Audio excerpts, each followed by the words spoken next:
So, ang mensahe ng mga pangalan, ang banal na pag-iisip ng katanyagan o Shem ay nagsilang ng mga ideya. Una, ideya tungkol sa misteryo.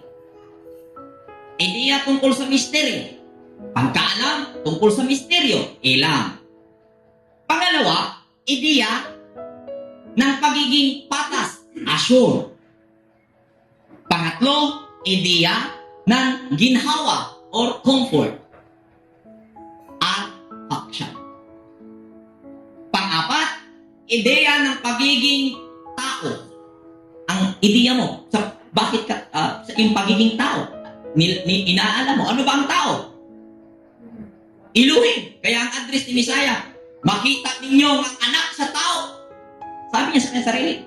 Ang ibig niya pong sabihin nun, anak ng tao, yung original na tao na nilikha, ayon sa wangis ng Elohim, na nasusulat sa Genesis chapter 1, verse 26. Ikalima, ideya na magiging mataas, o ideya na ikaw ay itataas. Yan, mga anak ni Shem, si Shem ay isang pag-iisip, nagkakaroon ng ideya, at dahil ito ay pag-iisip, nasa kamalayan ito ng tao, at nasa taong pisikal ito na namumuhay sa kabutihan.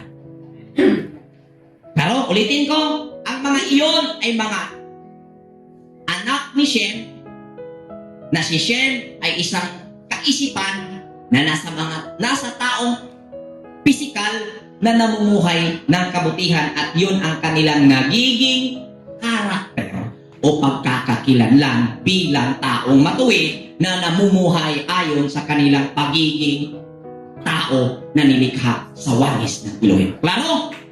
Verse 23. Obi ni Aram, och we call, or we call. Call mao ni ang call. Be giter, be mash. And the children of Aram, Osh, and Kol, or Hul, and Giter, and Mas. So, ang pagiging itinaas na estado bilang namuhay ng may karunungan, sabihin natin general, ay nagkaroon ng anak. Tingnan natin ang mga meaning. Una, Os, meaning inner strength. Inner strength. Pamilya, pag inner strength, para makuha mo ang inner strength, alamin mo ang inner engineering. Amen? Sakto? Pag sinabing inner strength, kailangan malaman mo ang inner engineering.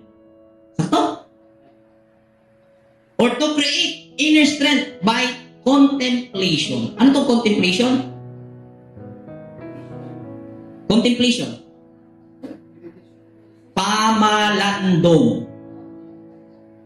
In other term, meditation. Dito yung wala. Dito yung. Ako'y kahimo. Dili sila. Kuha na ko na. Klaro. Sa tuwing itinataas na ang tao, dahil namuhay siya ng kabutihan, para ma-maintain ano ang unang ideya na lumabas sa kanya. Kailangan kukuha siya ng kalakasan mula sa kanyang kalooban. At ang process, by contemplation or meditation.